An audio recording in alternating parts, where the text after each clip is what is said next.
అంటే గురుగారు ఇప్పుడు సాధకులు ఒకప్పుడు కంటే ఇప్పుడు బాగా పెరిగారు, బాగా సాధన చేస్తున్నారు అందరూ కూడా. మీలాంటి వాళ్ళు కూడా ఎంతో గొప్ప సాధనలు గుప్తంగా రహస్యంగా ఎన్నో సాధనలు చేసి ఉంటారు కూడా. అంటే ఈ సాధనా క్రమంలో మనకి కొన్ని దేవతలు వశం అవుతుంటాయి అంటారు. అట్లా మీరు కొన్ని దేవతలను వశం చేసుకునేది కలిగిందా? కలిగిన దాన్ని మీరు మా కోసం అందరి కోసం ఎప్పుడైనా ఉపయోగిస్తున్నారా? అంటే మంత్రాణం తత్ రహస్యం భవతి అని మనకి శాస్త్రంలో ఉంది. కొన్ని విద్యలు బహిర్గతం చేసేవి కాదు. అయితే విషయం ఏమిటి అంటే కొన్ని సాధనలు సిద్ధి పొందడం అనేది జరిగింది. ఇదంతా కూడా లోక శ్రేయస్సు కోసమే చేస్తున్నటువంటి విషయం కాబట్టి ఇదంతా కూడా కొన్ని సాధనలు చేయడం జరిగింది. ఆ దేవతల్ని సిద్ధి పొందడం జరిగింది. ఈ యొక్క ఉపాసన ఆ దేవతల ద్వారా అందరికీ కూడా శ్రేయస్సు చేయడం కూడా జరగడం అవుతున్నది. అంటే కష్టాలతో ఉన్న వారికి, ఎవరైనా ఇది బాధలతో నా దగ్గరికి వచ్చినటువంటి వారికి ఆ దేవతల యొక్క అనుగ్రహంతో వాళ్ళకి ఇబ్బందుల నుండి కూడా నివారణ చేయడం అనేది జరుగుతున్నది అనమాట. అంటే కొన్ని సాధకులు మరి కొన్ని రకాల సిద్ధులు వచ్చి ప్రలోభాలు గురి చేస్తుంటాయి కదా, అట్లా మిమ్మల్ని ఏమీ గురి చేయలేదా గురుగారు? అంటే ప్రతి సాధకుడికి, నాకనే కాదండి, ప్రతి సాధకుడికి కూడా ఏదైనా ఒక మంత్ర సాధన, ఉదాహరణకి శివపంచాక్షరి మంత్రం అనుకోండి, నారాయణ అష్టాక్షరి మంత్రం అనుకోండి, గాయత్రి మంత్రం అనుకోండి, ఏదైనా ఒక బీజాక్షరం, ఐం అనే బీజాక్షరం, ఏదైనా ఒక బీజాక్షరం అనేది వాడు కొన్ని లక్షల జపం చేస్తే వాడికి సిద్ధి అనేది వస్తుంది. సిద్ధి వచ్చిన తర్వాత కొన్ని మాయలు ప్రలోభాలు పెడుతూ ఉంటాయి. అందుకే మనకి తస్మాత్ ధనం మాయ, స్త్రీ మాయ, ఇటువంటి మాయలు అనేది కలిగిస్తూ ఉంటుంటాయి. ఈ మాయలు కలిగిస్తున్నప్పుడు ఈ మాయల్లో జీవి అనేది, ఆ సాధకుడు అనేది పడకూడదు. అందుకే కాంచనం అంటే డబ్బు, ధనం అనుకోండి. అదేవిధంగా స్త్రీ, తస్మాత్ జాగ్రత్త జాగ్రత్త అని ఇది మనకి సాధన ఉన్నటువంటి ఒక విషయం. అదేవిధంగా ఈ సాధన చేసినప్పుడు సాధకుడు చుట్టూరు కొంతమంది వచ్చి భజన చేసేవాళ్ళు వస్తూ ఉంటారు. భజన చేయడానికి గురువుగారు మీ అంతటా అంతటి వారు, ఈ అంతటి వారు వస్తూ ఉంటారు. వచ్చినప్పుడు ఈ ధనం చూపిస్తూ ఉంటారు. ఆ ధనం ఆటోమేటిక్గా వస్తూ ఉంటుంది. ఆ ధనానికి వాడు లోబడిపోయినా, అదేవిధంగా స్త్రీలో లోబడిపోయినా, అదేవిధంగా నాది అన్నటువంటి ఒక వ్యామోహంలో లోబడిపోయినా, ఈ సాధన చేసినటువంటి అంత అనుష్ఠానం అంతా కూడా మనకి పాతాళంలోకి వెళ్ళిపోతుంది. ఉదాహరణకి ఎవరో అక్కర్లేదు, మనకి విశ్వామిత్ర మహర్షి అనుకోండి, ఆసేదు హిమాచల పర్యంతం ఉన్నతమైనటువంటి స్థాయికి వెళ్ళి ఏమయ్యారు, అక్కడికి ఊర్వశి మాయలో పడిపోయి ఆసేదు హిమాచలం పడిపోయి అధో పాతాళానికి మళ్ళీ వెళ్ళారు. తర్వాత మళ్ళీ సాధన పొందారు, రాజర్షి మహర్షి అయ్యారు ఆయన అనుకోండి. అదేవిధంగా అందుకే సాధకుడు ఎప్పుడూ కూడా తస్మాత్ జాగ్రత్త జాగ్రత్త. ఇవన్నీ కనిపిస్తుంది ఏముందో, అంటే మనకి ఈ బాహ్య ప్రపంచంలో కనిపిస్తుంది ఏముందో అదంతా కూడా శాశ్వతం కాదు, అశాశ్వతమైనటువంటి. కనిపించినటువంటి పదార్థం ఏముందో అది ఎప్పుడు కూడా నిత్య చైతన్యం, నిత్య శాశ్వతం అంటూ ఆ విధంగా సాధన చేయడం ద్వారా వాడు మంత్రసిద్ధి. అంటే ఈ ధనం కనిపిస్తుంది, ధనం కనిపిస్తున్నది కదా, ఇది శాశ్వతమా, అశాశ్వతం అనేటువంటి. అంటే ఎలాంటి గురి చేసిన మిమ్మల్ని చాలా వరకు ఇబ్బందులు పెట్టే, ఇవన్నీ కూడా త్రుచ్చము, క్షణికాల అనేటువంటివి, ఇవన్నీ కూడా శాశ్వతమైనటువంటి కాదు అన్నటువంటి ఒక భావనతో మా నాన్నగారు కూడా ఎప్పుడు ఇదే చెప్తూ ఉండేవారు. ఎప్పుడు కూడా ధనానికి సంబంధించినటువంటిది, వీటికి సంబంధించి తస్మాత్ జాగ్రత్త జాగ్రత్త. మా నాన్నగారు యొక్క అనుగ్రహం అనుకోండి, ఆ గణపతి ఇటువంటి మాయల నుంచి కూడా నన్ను జాగ్రత్తగా దూరం చేస్తూ. సాధన చేస్తున్న క్రమంలో మీకు దూరశ్రవణం అలాంటివి అన్న వచ్చినాయి అండి? దూరశ్రవణం అనేది విషయాన్ని పెడితే చాలా వరకు చాలా రకాల మాయలు, అవి చెప్పాను కదా, సాధనాత్ రహస్యం భవతి అన్నట్టు చాలా వరకు కొన్ని వినిపించడాలు అనుకోండి, కొన్ని కనిపించడాలు అనుకోండి, కొన్ని దేవతలు ఆ సాధన చేస్తున్నప్పుడు రావడం అనుకోండి, ఇలాంటివన్నీ కూడా చాలా వరకు జరిగాయి. కొన్ని భయంకరమైనటువంటి శబ్దాలు, సాధన చేస్తున్నప్పుడు కొన్ని భయంకరమైనటువంటి శబ్దాలు ఇవన్నీ జరుగుతూ ఉండేవి. చాలామంది అంతవరకు ఏదైనా, నేననే కాదండి, ఎవరైనా సాధకుడు ఒక సాధన చేసినప్పుడు గట్టిగా నిర్దిష్టంగా కూర్చుంటాము, సాధన చేస్తా ఉన్న టైంలోనే మాయ ప్రలోభాలు పెడుతుంటారు. అది ఏ రకంగా అంటే, కొంతమందికి ఇంట్లో అనుష్ఠానం చేసుకుంటాము, సాధన చేసుకుంటాము, అదే టైంలో ఇంట్లో గొడవలు అవుతూ ఉంటాయి. కొంతమందికి ధనం వ్యామోహం కలిగిస్తూ ఉంటుంది. అంతవరకు ధనం లేని వాడికి సాధన చేస్తామని సరే ధనం వాటికి సంబంధించి వ్యామోహం కలిగిస్తుంది. ఈ విధంగా వ్యామోహాలు ఇస్తుంటుంది. అదేవిధంగా సాధన చేసేప్పుడు చాలామంది సాధకులకి ఈ సాధన నుంచి వాడు బయటపడేయడానికి దేవతే పరీక్ష పెడుతుంటుంది. అది విశేషమైనటువంటిది. సాధన చేస్తామనుకున్నప్పుడు ఆ దేవత విచిత్రమైనటువంటి శబ్దాలు కలిగిస్తూ బయటకు పంపించేస్తూ ఉంటాం.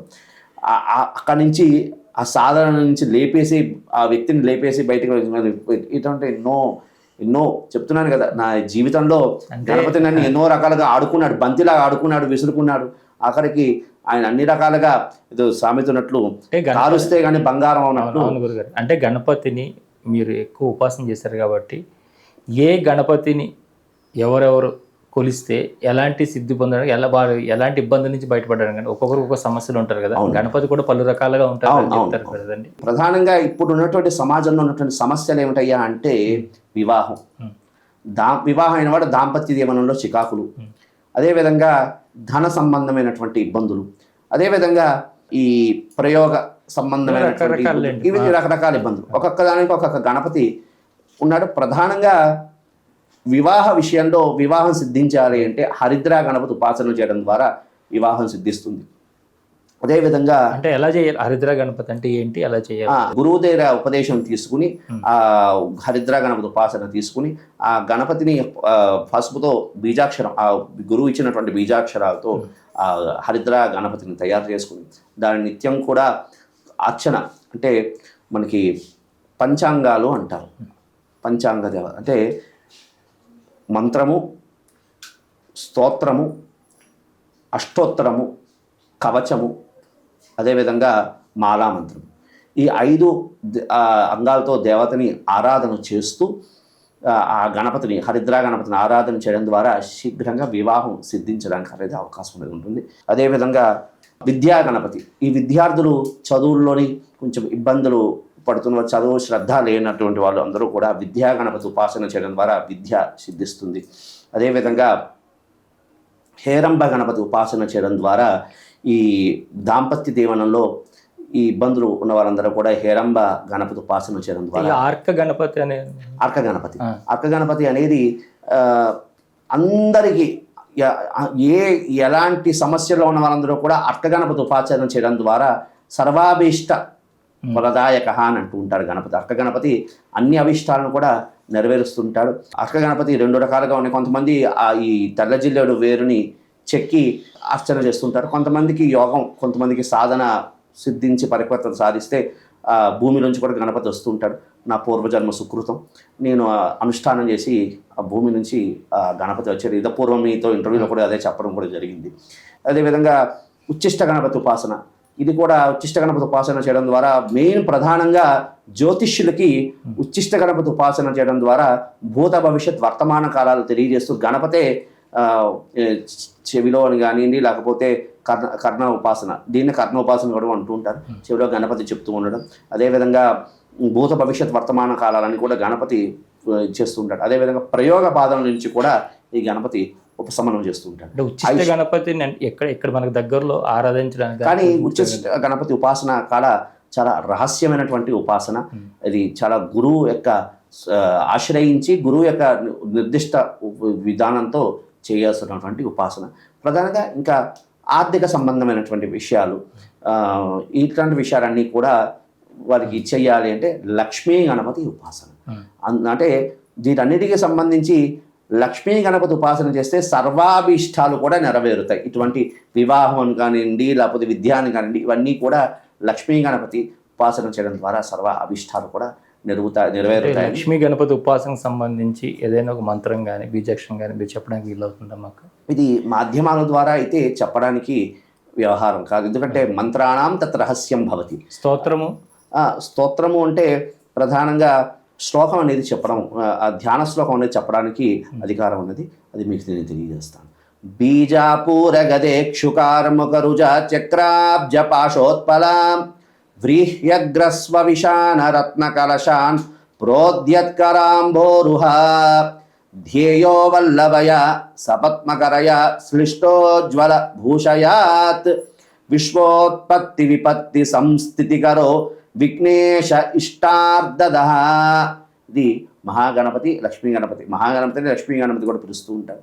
ఈ గణపతి యొక్క ధ్యాన శ్లోకం ఇది కూడా పారాయణ చేయడం ద్వారా సర్వ అభిష్టాలు కూడా నెరవేరుతాయని మనకి వల్లభోపనిషత్తు, గణపతికి సంబంధించినటువంటి వల్లభోపనిషత్తు అనుకోని ముద్గల పురాణంలో కూడా ఈ విధంగా చెప్పబడి ఉన్నాయి.